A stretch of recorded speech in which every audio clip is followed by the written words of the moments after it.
Deputy Speaker. I'm very happy that the Minister is here this week. So I'll address myself to the Minister of Public Infrastructure concerning I won't say mismanagement, c'est mauvaise coordination entre la EIDA et la municipalité de Beaubassin-Rosy. The unilateral closure of the cremation ground at Chebel in the context of the project of road project from Petite Rivière to Chebel has caused a lot of inconveniences and also beaucoup de colère. Myself and my colleague, Quirin, we had the opportunity to talk to the chairperson of the RDA, the mayor of Beaubassin-Rosy, which I understand now has taken the decision to reopen the cremation ground, fortunately.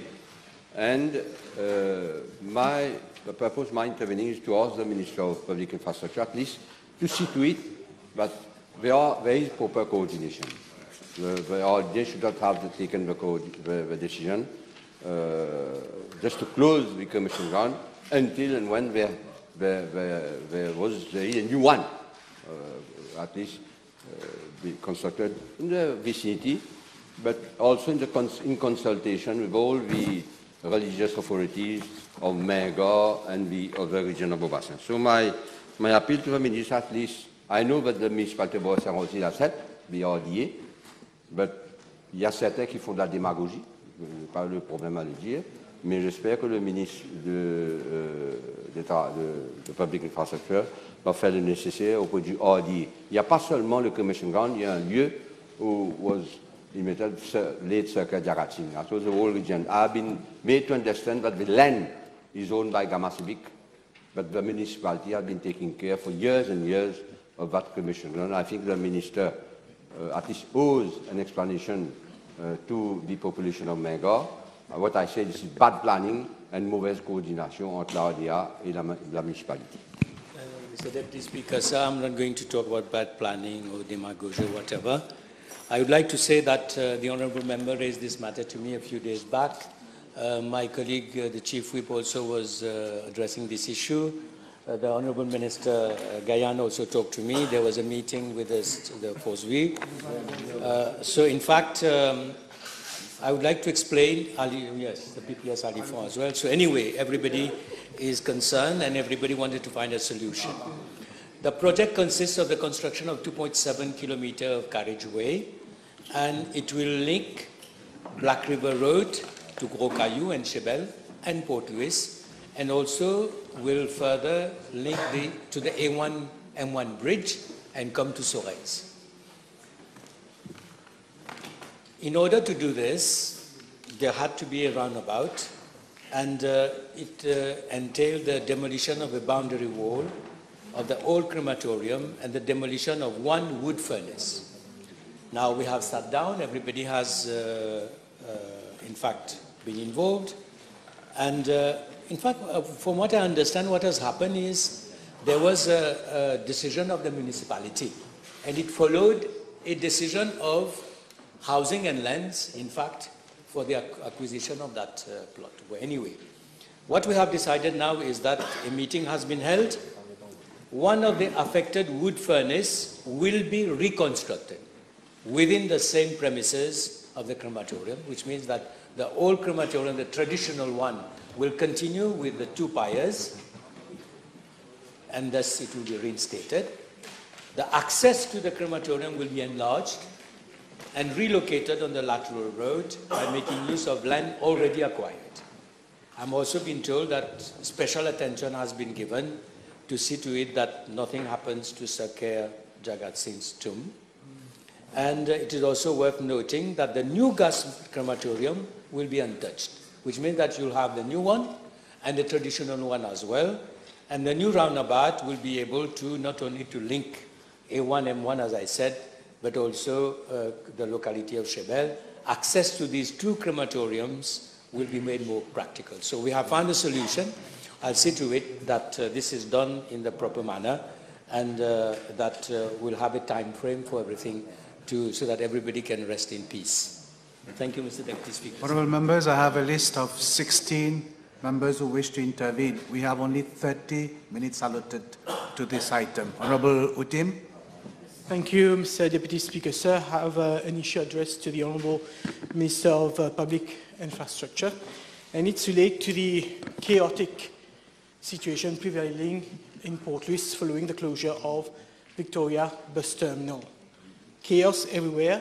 First, users of buses who do not know where to take the bus because Osé Transport, UBS, CNT, private buses are all lumped together along John Kennedy Street, and this is having difficulties to unload and to have access to the motorway.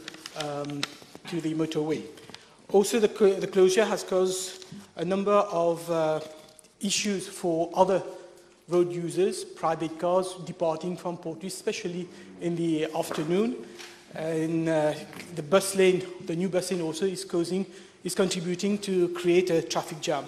So there is urgent need for the government to better communicate. I know that the government has been meeting with representatives of various bus companies to try to find a way to resolve the matters, but my appeal to the government is to better communicate so that users know where to take the bus, and this should be done via, appropriate signposts and media communication. Mr. Deputy Speaker, sir, nobody believed in that project. Nobody thought this could be done. It's 80,000 people taking the bus, 60 taxis, 600 buses, with all the routes. We have been working for months on that. But the proof of it is only when it happens. So what we have done, I understand what has been said. Everybody is working and doing the fine-tuning. We are going to have desks, as from, in fact, we have already prepared them, where information will be available, people can access to them. We'll have flyers, we'll have billboards to explain where it is.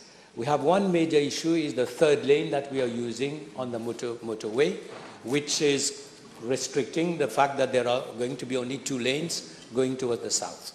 There are 2 main decisions we have taken, is to create a bus lane from La Rue Moka, John Kennedy, and round the corner to the motorway. We are now contemplating, because now we know exactly what are the major issues. We are contemplating of having a contra lane, that is taking one of the lanes coming into Port Louis to go south on that junction. We are taking all the measures. I can understand that there is a major problem of communication. The police has been there, NTA is there. I would like to make an appeal. I can understand that it's a major disruption. You cannot build, but that station has been there for 50 years. And nothing has changed. It was a parking for 600 buses every day. This is going to be an amazing project, and I'm going to make an appeal to everybody, all the users. I think it will need some fine-tuning. We are working on the different measures, and I would like to thank the honourable member for mentioning this, because everybody is talking about it. But I think that we will have some fine-tuning to be due. It will take us maybe another week so that things come back to normal, because we have to live with this for at least 18 months. Thank you. Honourable Baloomoody. Yeah, my intervention is addressed to the Honourable Minister of Tourism with regard to the beach at Debarcadia Pointe Sab. The public beach. The beach at Debarcadia Pointe Sab, where in fact there's a fish landing and there's a request from the fishmongers and members of the public if a toilet can be. The beach authority, yes. Oh, beach authority is the Honourable Senator. Oh, you're listening. Okay, good. Now, the request by the fishmongers and the inhabitants of the region that a toilet be placed there, especially at the time when the fish are landing, the baillons roulades, members of the public, it creates some difficulties. So if arrangement can be made for a toilet at this specific area. Hi, Mr. Deputy Speaker, sir. I will look into the matter, but I must, however, inform the honourable member that the Beach Authority looks after 127 public beaches, so it's a question of priority and of budget. So if the budget for this year has not already been exhausted, I will certainly put a sympathetic word to the director of the Beach Authority. Merci, Monsieur le Vice-président. Ma requête ce soir s'adresse au Premier ministre, mais comme il n'est pas là, je vais demander à la Vice-Premier ministre de lui transmettre ma requête qui concerne en fait les nombreux cas de vol qui ont eu lieu ces derniers mois dans la région de Villemain à Beaubassin. Donc le dernier en date a eu lieu la semaine dernière où une jeune fille handicapée de surcroît s'est fait voler son laptop alors qu'elle était sortie pour quelques minutes. Donc la recrudescence de vol, Monsieur le Vice-président, est due, à mon avis, à la prolifération de drogue dans cette région depuis quelque temps. Les patrouilles de police sont pratiquement inexistantes et cela occasionne à ces voleurs de commettre leur forfait. Donc, je fais un pressant appel au Premier ministre, à la Vice-Premier ministre, d'intervenir auprès de la force policière, de leur demander à ce qu'il y ait des patrouilles régulières dans cette région, afin justement de décourager ces voleurs et de rétablir la sécurité au niveau des résidents dans un quartier autrefois si paisible. Merci. Deputy Speaker, sir, I will inform the Honourable Prime Minister to address this issue urgently.